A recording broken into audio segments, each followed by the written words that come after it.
Life is change, and you can be prepared. This is Sudden Money Insights, hosted by Susan K. Bradley. Hi, everyone, and welcome to a great conversation that is about to take place with Linda Cao. Linda Cao is someone I have known and admired for a very long time. She's the president of Silver Oak Wealth Advisors in Los Angeles. She's an MBA, CFP, and CEFT. And I know that there are other people that have at least those first two credentials, MBA and CFP. Her CEFT credentials really sets her apart. And that's what we want to talk about today, because Linda's firm is focused on helping people manage life transition events. So Linda, how did this all start? How did you start to focus on life events, and particularly on women in life transition events? Yes. When I started this profession, I think back in 2005, I was very much focused on the technical skills and solving problems and providing solutions for clients. It was a very great journey until it hit the point where I noticed that the majority of the clients came for professional help is triggered by some kind of life events, and things have changed for them. And what they really needed are more of managing the dynamics on the dynamics of money, as opposed to giving them a quick fix or right or wrong answer. So that often requires a different set of skill and understanding the psychology, the personal relationships, the family dynamics, all the different things. 2008, 2009 was a big epiphany moment for me. In 2008, 2009, a lot of people lost a lot of money. And what I noticed is the reaction they have, and it's very different. And people in the different life stages, different attitude, different mentality, and different fear level and hope. So this brought me very interested in really understanding what's behind this to be effective in guiding them. Because a lot of times I'm frustrated when I just think that this is the right thing to do and tell clients to do it, and they don't really follow. And what happened is I realized I'm missing some important part in the way I deliver my advice. So when I found you, Susan, and your institute and what you're trying to do to help the certified financial planners become better and more effective in giving advice, I just signed up with the principals at the firm at that time. I think that was back in 2012. And the rest is the journey. It's 11 years. And it really, really opened another world for me in terms of being a better advisor and being a better self. Thank you for explaining that journey, because it always is a journey, right? It's you don't just wake up and you're here. You do something to get here. But the work that you do is so interesting on many levels. We've heard about cases, and we've studied together with some groups on some, not just your clients, but others. But you seem to have a real interest in working with women in transition. Can you tell us a little bit more about that? Why does that capture your attention? Yeah, and I think it comes from the way that I was trained and developed in the financial industry. My observations came in early on that I was very much of a different kind of advisor. I was a minority, I was immigrant, I was a female, and a lot of ways that the investment approach or language is not really speaking, or is not like designed to make me feel that was my language. And then when I'm observing the clients in the conference room for meetings, I also noticed that a lot of women clients feel the same way, and they don't really speak up as much, and they feel intimidated asking questions. And it's certainly a lot of these language that we're used to, technical stuff, it really just flying in their mind, and they don't really relate to that. So changing the way we engage and empower and educate women on finances became sort of my interest and passion. when I see there's such a gap to fill in. So on top of this, right, because our cultural tradition has always been sort of discouraging women from owning this territory of finances, personal finances, like making it too complex, too technical, and too boring for women to own it. On top of that is where, when I learned the transitions, the work that you do, Susan, at Sudden Money Institute, to understand what women have to go through when they're facing a big life event, such as widowhood or divorce or retirement or health change or empty nest even. And these transitions, even given no gender bias or differences, is already very challenging. And then when you add that on top of the lack of comfort and confidence in personal finances for women, that became even more challenging. And I have my personal experience with that, with my mom being a younger widow, and with people around me. So there's just too many stories to tell, Susan, that I feel impelled to really find meaning in doing this kind of work, and find the purpose of my work can be the most impactful in this area. And you do something called Women's Circles, right? Yes. Tell us about that. That's really interesting and intriguing. Yeah. So Women's Circle was a concept that brought up by some really, really great mentors in our financial industry who are also female and have been my role models since 2010. And this is a very unique way to create a safe and nurturing space for women to come together and discuss what truly matters to them in their life. Finance or not, there's all impacting each other. As you said, life changes, money changes, life changes. So we sort of intertwine these kind of conversations on very different topics each time, but they're all relevant to their financial feeling and decisions. And I've been doing this since 2010. And I would say it is such a eye-opening journey for me and a learning journey for me every single time. Even after 10 years, I'm still learning a great deal each time we gather. Because when we are feeling safe and feel trusting, and then getting really deep to the conversations, really the self-discovery was profound. We discover ourselves and we get inspired by other people's journey, stories, and experiences. And we feel a true connection with each other, and knowing that we're not alone in our journey, no matter what challenges we're facing. So these are so rare to find in our daily busy life, and having a space and a dedicated time to do that with other women, it's just really, really wonderful and amazing. So I'm committed to that, and I host that every few times every year. And I invite my women clients and their friends and family members and friends of Silver Oak to come. There's nothing to be prepared for. It's just to show up, because showing up with our genuine self is all what it takes to have that deep, nourishing conversation.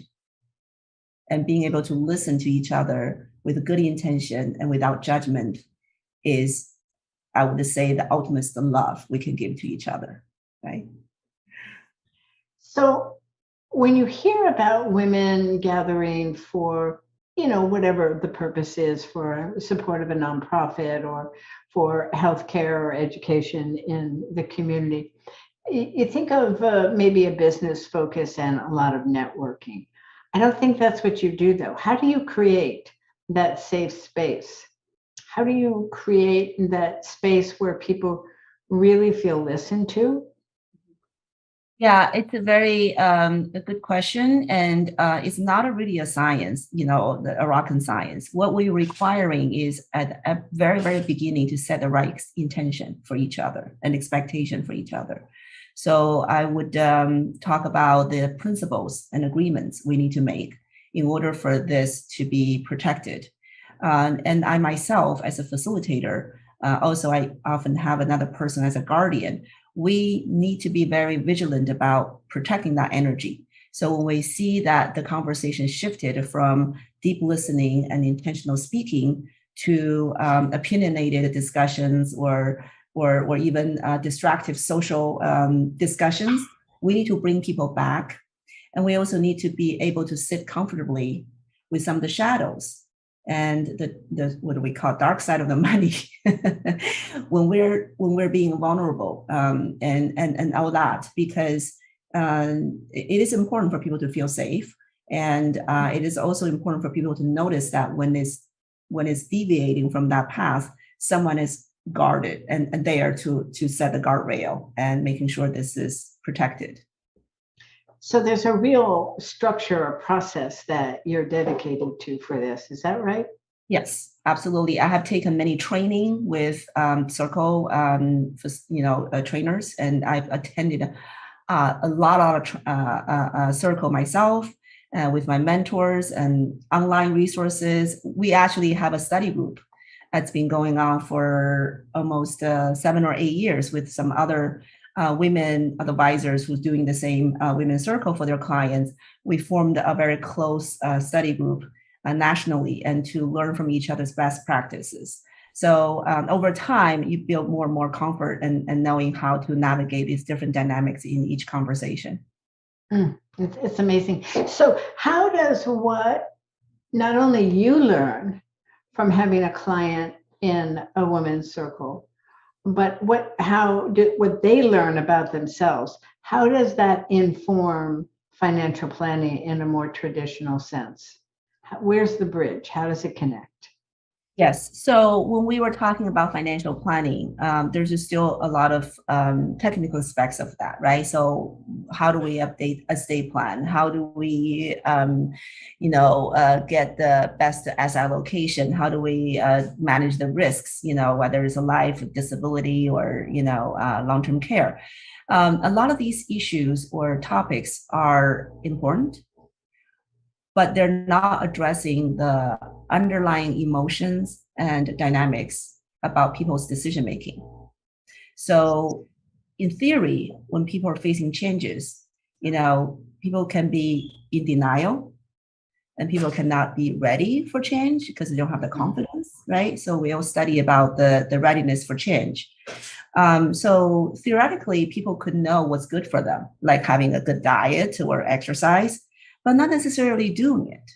And the same thing with the financial decisions. They know what's right to do. They heard about it and they learn about it, but they don't necessarily follow, right? So what is the disconnect is that you really have to connect with the people's where they are. Education is certainly very, very important, but also there's a aspect of empowering and engaging. If you don't get people's attention, that's my thing, is sometimes advisors feel frustrated because they couldn't even get the clients to respond or to come to the conference room to really, really dedicate the time and energy. I mean, you know what, we're asking a lot from clients because this is not a pleasant topic. It's like comparing this like going to dental office, right? To get a floss, and all that. So how do you engage clients in a very user-friendly way? And how do you give them the confidence to feel that they can do it, and not just on their own, but they have the support to do it and to be guided and to have a thinking partner to do it together. So these are just as important and as complex as understanding the technical aspect of financial planning. And I think it's an art. It's not just a science, right? It's not just something you can bury your head and study some scripts and learn some textbooks and you will get the skill. It's a skill that you need to master and mastering for a long time in your life journey. So that's why I love to be part of the learning community with Sun Money Institute, because we're constantly honing our skills in this. We're constantly becoming better and better each day, and that's what it really matters. So I can imagine that women in the women's circle are having what I would guess is a pretty unique experience around money in life, because it really isn't discussed within families, even within friendships, with spouses. There's some barriers there. So if you're taking away the barriers it would seem that, and I think you have the results, that not just women, because you work with couples and families as well, Yeah. that they can show up for these critical pivot points in their life when the stakes are really high, when the decisions they make will structure or shape their life going forward. But they can show up there with confidence, even if they don't know the answers. Confidence that with you, they will find the answers because you know them better than probably most people in their life. Because this is such an intimate topic. It is. It's indeed very much so. And then, money often is a taboo subject with family and friends. So we learn more about them over the years as well, because we tend to have a very long-term relationships and then decades of relationship, understanding how they make decisions, how they're evolving in their life. Absolutely. Now, you say on your website that there are three areas that you present. One is reimagining retirement, and the other is women in transition, and the other is family legacy. Mm-hmm. Talk to me first about the reimagining retirement. What's that work like? What are you doing? Yeah, I mean, a lot of times when people think about their work and the time for changing that, whether it's a scaling down or become part-time or changing the nature of the work or doing something completely different or retire in a traditional sense. There's often asked just, oh, how much do I have? How much do I need? And what can I spend, right? So these are very common questions showing up. Right. But if you peel it off, really, when I look at how clients are actually making that decision about their work, there's just so much more than just the financial aspect of it. We all know that work brings a lot of different things into people's lives, right? It's the career well-being, is the intellectual engagement, is the social aspect of it, being with a colleague or going to conferences. This is also the community where you can build something where you feel you belong to, you make great contributions to. So these are all very important to enhance somebody's well-being. And we're in the business of people's well-being through our financial tools and resources. So for me to help to support people going through that transition or anticipating in that transition, it is about giving them the safe space to rediscover themselves, giving them that comfort to talk about their dreams and their bucket list and their, what they wish to accomplish in life and what they wanted to do that they didn't get to do yet. In a lot of ways, is reinventing themselves, right? Because we've tied so much identity and purpose with work.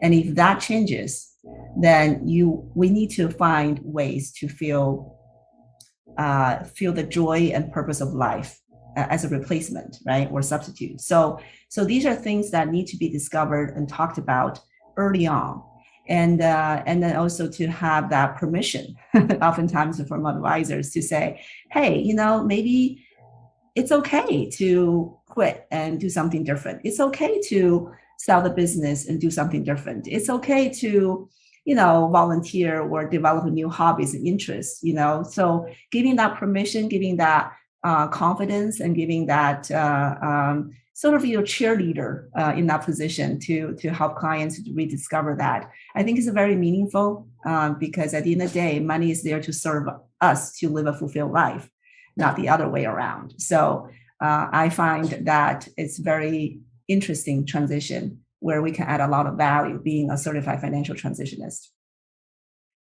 So knowing you the way I do, I'm assuming that you have some structure that you like to use, depending upon the client, to help this discovery process, this ability to reimagine. Because most people are not really up for reimagining when they're worried about their money or they're losing their patterns and routines and titles and all in life.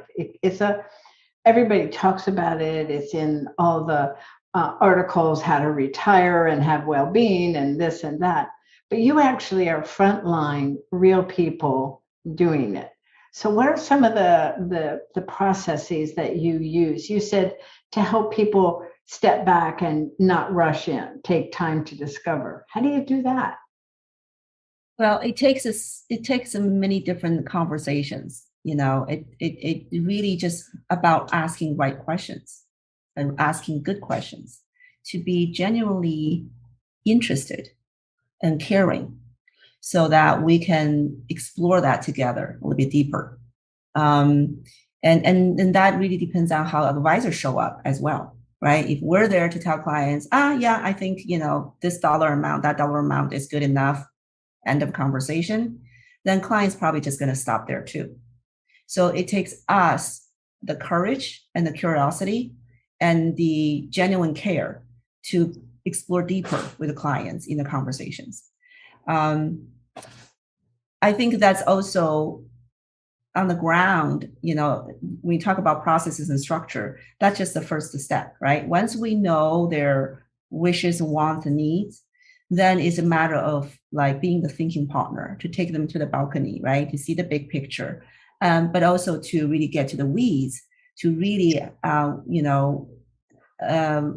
look at the what if scenarios using different financial tools and to map it out and sort of computerize it or and in a very intuitive way to tell them what happens if we take this path, that path, and different things. So there's a lot of flexibility built in the planning process, and it's an ongoing process too. So even clients already decided to retire, maybe 4 or 5 years later, or even 2 years later, they come back to say, well, I think I'm going to need to do something different. So the path could change and could adjust along the way. So it really requires us to be just flexible, open-minded, as well as, diligent about constantly updating and maintaining that retirement plan. So do you find sometimes when clients are facing a big change that's coming up, Mhm. do some people want to rush in and make as many decisions as they can, as quickly as they can, to kind of put life back on some track that's familiar? Yes, very familiar. Some people do. Yes. And I think it has to do with the way that we are wired to deal with stress and decision making. Sometimes when the big event hits, when we try to resonate what's really happening, we grieve or we process it sometimes in words, which means that people are more wanted to talk about it, and sometimes in action when there are people wanted to take decision, to make decisions, quick decisions and move on so that they can feel they're productive and they're dealing with it. So either way, it's fine. It's not right or wrong, but it's good for the advisor to be aware of that tendency of each client, and then to help sometimes clients to slow down, because we all know what happens when people make rush decisions in a highly stressful event, right? Situation, especially when it's irrevocable and it's a big high stake decisions. So my job as a CFT is really to create a decision free zone, which is not no decision zone, but it's a slowing down, right? To really take a breath and look at the big picture and figuring out what's urgent, what's important, and what to do first. And that is such a great tool that I learned from Sun Money Institute, and I've been using it over and over many times, even for myself when I feel overwhelmed, is to create that organized peace of mind way, to approach these events. Yeah, I can see that you're pretty intuitive in working with tools that have sort of a structure and a how-to and tips and this and that, and you make it your own. So it just flows. It's integrated. It's not like taking a tool off a shelf and using it on someone. It's built into your conversation. It's built into your belief about the client and about your role. It's really beautiful to see. But the third area that you mention on your website is family legacy. Is that preparing families for transitions and shifts and change? Is that part of what that's about? Part of that is that families always going through different phases. The wealth accumulators when they're ready to think about the legacy they're leaving in the world, their heirs and all that, they have unique concerns, they have unique needs to be addressed. It's about helping them to get financially organized first and foremost, because you'd be surprised at how many people have a good intention but never get to it, right? Because it's an intimidating task, and sometimes we need to break it down. We need to break it down to smaller pieces, to address, over time. Getting financially organized, making sure your heirs understand where things are and how to take over when something happens to you. That's very crucial, and we always trying to prompt to be the chief nudging officer for clients to do that. That's one thing. And then the second thing is to think about the impact of your wealth, right? So it's one thing to feel accomplished and successful in the financial term, but it's a totally the other thing is to know that your money and your hard work and your diligent savings and investing led to something that is more than beyond your lifetime and is larger than your life.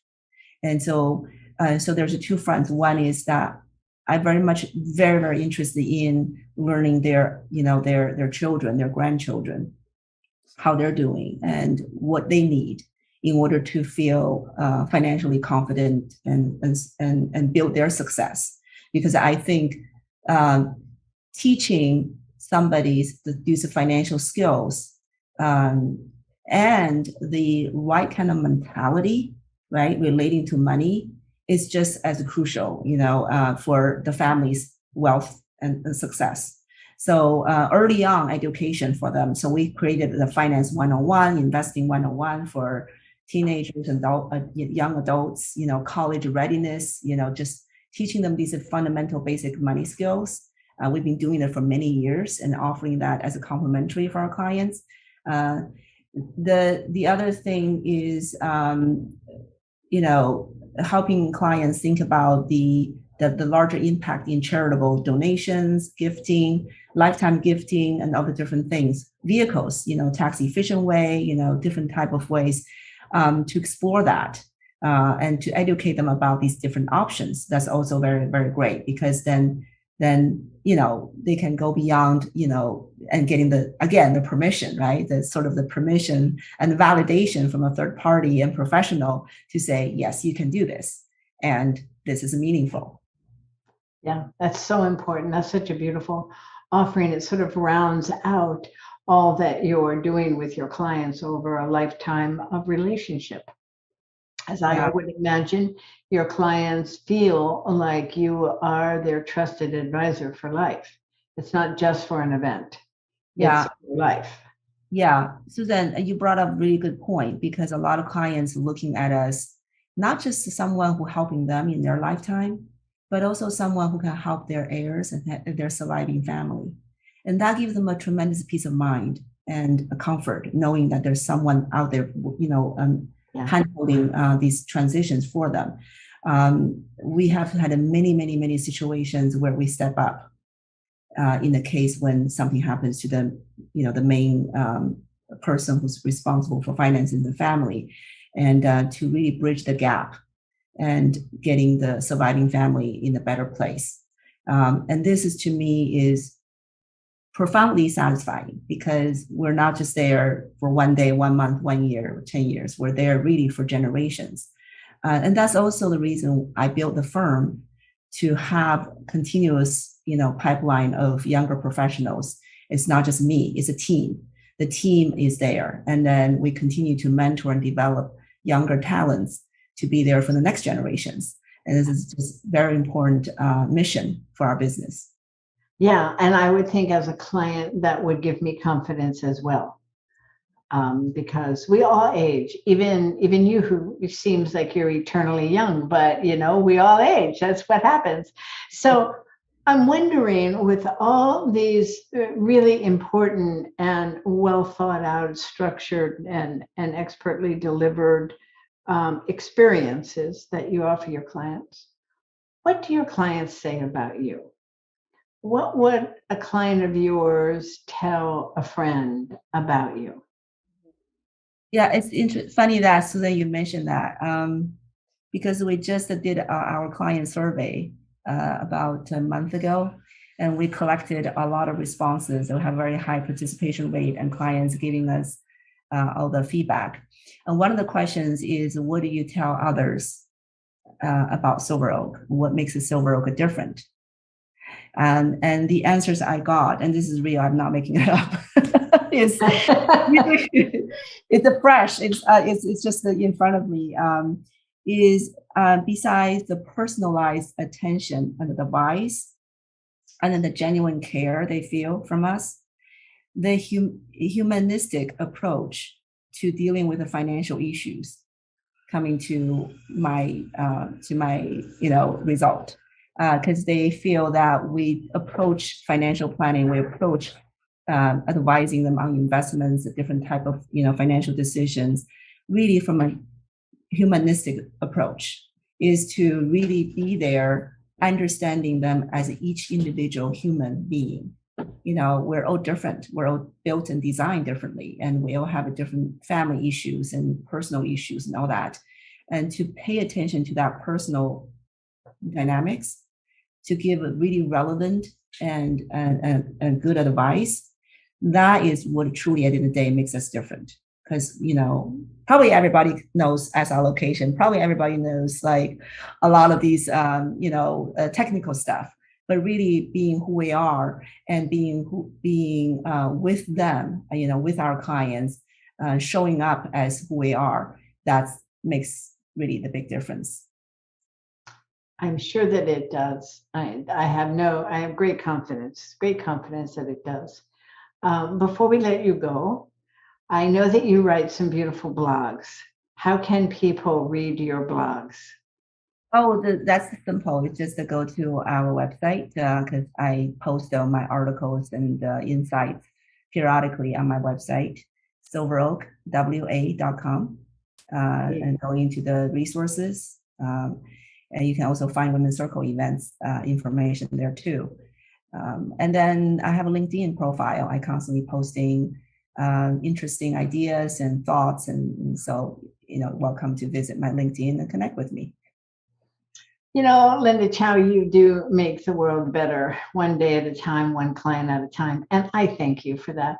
I know you well, but every time I speak with you, I learn one more layer, two more layers of how you think and how you take care of your clients. It's really wonderful.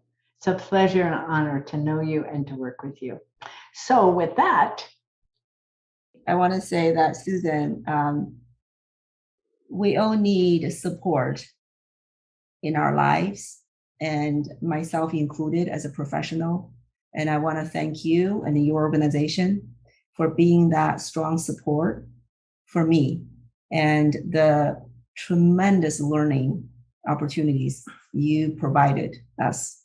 And so we all built on each other's success. And you have done just such a great contribution to the community. So I am forever also grateful and appreciative that I've known you for all these years. Yes, and many more to come. It's a pleasure and an honor. Thanks for your time today. Thank you, Susan.